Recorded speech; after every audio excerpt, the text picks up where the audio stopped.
Welcome friends. आज CBT का day 3 है और डे 3 में मैं आप सभी का स्वागत करता हूं।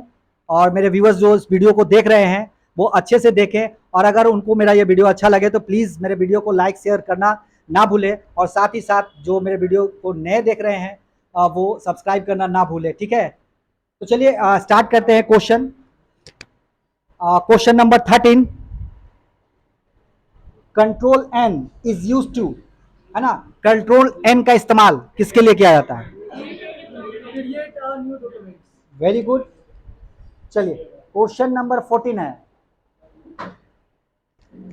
The name of a M S word document is displayed in, है ना।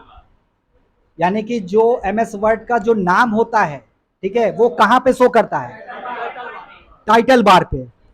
ठीक है, तो बाय डिफॉल्ट बताइएगा कि फाइल नेम क्या होता है?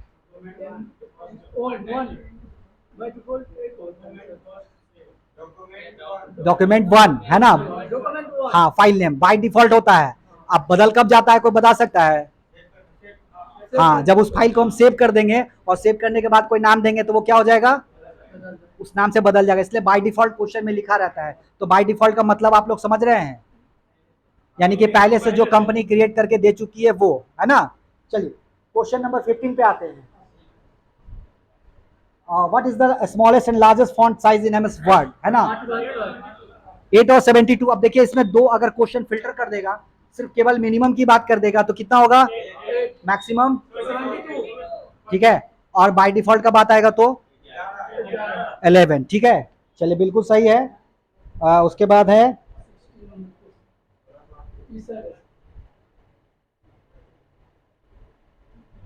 16, है ना।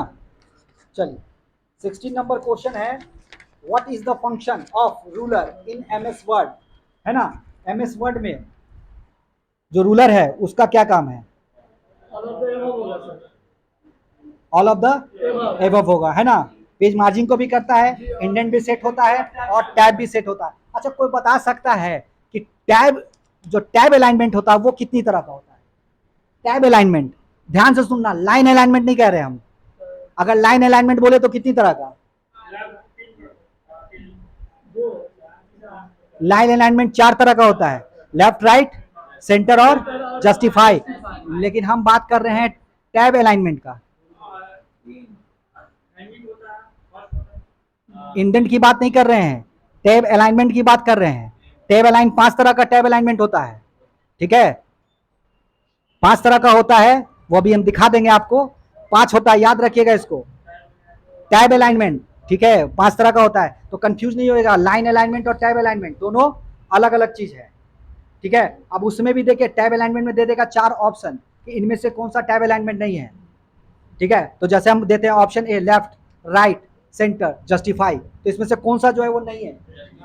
तो जस्टिफाई नहीं है इसमें से, क्योंकि टैब अलाइनमेंट में जस्टिफाई का जैसा कोई चीज नहीं होता है। कंफ्यूज नहीं होइएगा। ठीक है, चलिए, question number 17, which feature of Microsoft word helps in creating list, है ना। माइक्रोसॉफ्ट वर्ड का कौन सा फीचर सूची बनाने में मदद करता है? Option A, bullet and numbering, B, word wrap, third, scaling, D, word art. Bullet and numbering, क्योंकि जब भी आपको लिस्ट का कोई चीज बनाना होता है ना, जैसे उसमें भी रहता है मल्टी लेवल लिस्ट।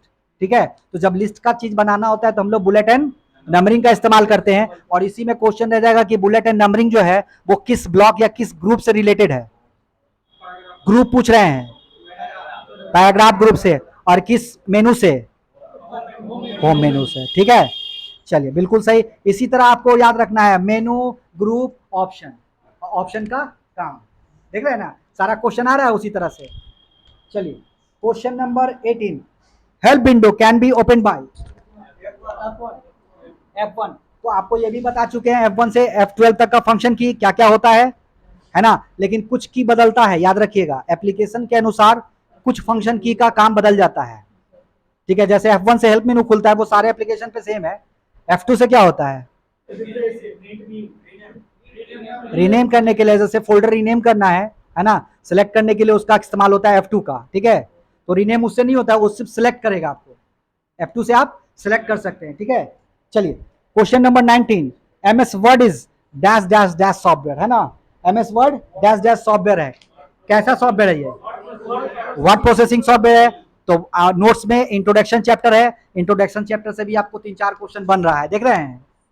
चलिए, शॉर्टकट कीज ऑफ सब स्क्रिप्ट इज, सब स्क्रिप्ट के लिए शॉर्टकट कुंजी क्या होता है? कंट्रोल प्लस इक्वल, हाँ ठीक है, कंट्रोल प्लस इक्वल, ठीक है। 21, देखिए एक्सटेंशन का बात किए थे, इससे पहले भी एक्सटेंशन का क्वेश्चन पूछ चुके हैं, तो इसको दोबारा रिपीट करने का जरूरत नहीं है ना। अब देखिए यहाँ पे है क्वेश्चन नंबर 23, चलिए इसको छोड़ रहे हैं, चूंकि मेल मर्ज अभी नहीं पढ़ाए हैं, तो ऐसा मेल मर्ज पढ़ा देंगे तब काम आएगा, मेल मर्ज का काम है, ठीक है।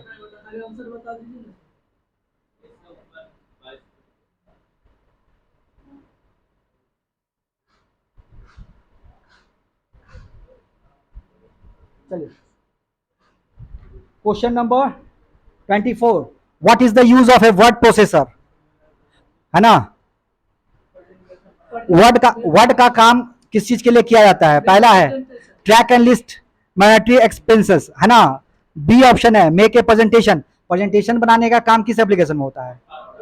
पावर पॉइंट में। तो देखो कभी कभी जब ऑप्शन नहीं समझ लगे कि आप याद नहीं है, तो लॉजिकली थोड़ा सा देखो कि कौन सा ऑप्शन किससे बिलोंग कर रहा है, तो आप ऑप्शन सही निकाल पाइएगा। जैसे मेक ए प्रेजेंटेशन पीपीटी के लिए, सी है type A biography, D maintain and inventory, तो जैसे ही इन्वेंट्री जैसा शब्द आ गया वो संबंध हो गया किससे? टैली से, है ना। टैली में इन्वेंट्री का जिक्र है, समझ गया ना। तो सी होगा क्या? टाइप ऑफ बायोग्राफी, क्योंकि इसमें काम ही वही चीज होता है वर्ड में, एप्लीकेशन टाइप कर सकते हैं, है ना। बायोग्राफी यानी कहानी लिख सकते हैं, ठीक है।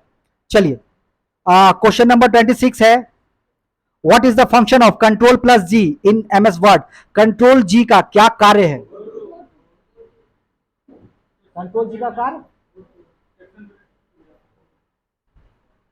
क्या है? ऑप्शन देखिए, अब बताइए। आप लोग गो टू बता दिए, अब ऑप्शन अब देख के बताइए। Open paragraph dialog box activating go to tab, open go to dialog box, C open find and replace dialog box with activating go to tab. जब हम गो टू यानी कि कंट्रोल प्लस जी प्रेस करते हैं तो गो टू ऑप्शन तो खुलता है, लेकिन उसके साथ साथ फाइंड रिप्लेस गो टू तीनों डिस्प्ले करता है, लेकिन एक्टिवेट कौन रहता है? देखिए आप अगर कंट्रोल एफ भी खोलते हैं तो तीनों दिखाएगा डायलॉग बॉक्स में, लेकिन एक्टिव कौन होता है? फाइंड। और इसका शॉर्टकट कमांड क्या होता है? एफ। और रिप्लेस का कंट्रोल प्लस एच। तो जैसे आप कंट्रोल प्लस एच प्रेस करते हैं तो डायलॉग बॉक्स में तीनों खुलता है, फाइंड, रिप्लेस और गो टू तीनों ऑप्शन खुलता है, लेकिन एक्टिवेट कौन रहता है? एक्टिव रहता है जो खोलते हैं वही, यानी एच। तो जैसे हम गो टू प्रेस करते हैं तो फाइंड, रिप्लेस और गो टू तीनों खुलता है, लेकिन एक्टिवेट कौन रहता है? एक्टिव रहता है गो टू, ठीक है, इसको ध्यान रखिएगा। चलिए question number 27, what is the use of end key, end key का क्या उपयोग है? ऑप्शन पढ़ लो। चलिए व्यूअर्स के लिए ऑप्शन बता देते हैं, है ना। Moves the cursor to the end of document, moves the cursor to the end of paragraph, moves the cursor to the end of screen, moves the cursor to the end of line.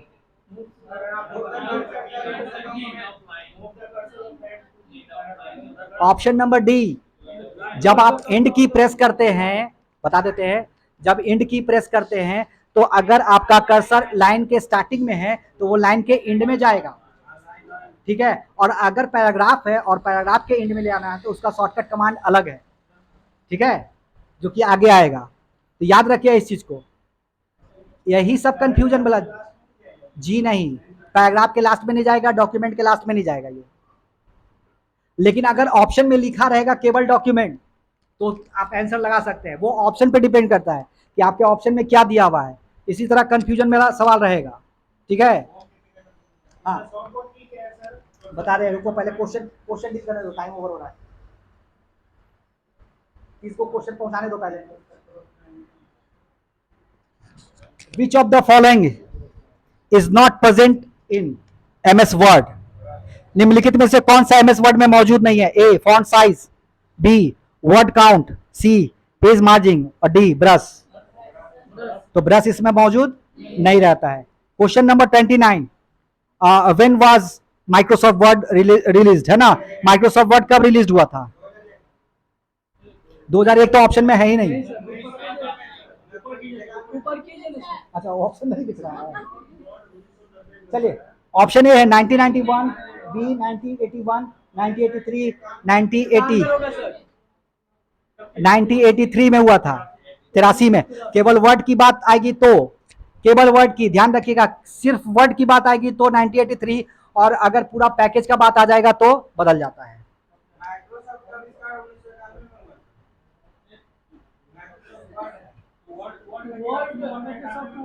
Nineteen eighty three में develop हुआ था इसका, ठीक है। Popular हुआ, popular हुआ जिस time तुम बोल रहा है वो, ठीक है, पॉपुलर हुआ ये बाद में, लेकिन बना ये 1983 में, ठीक है।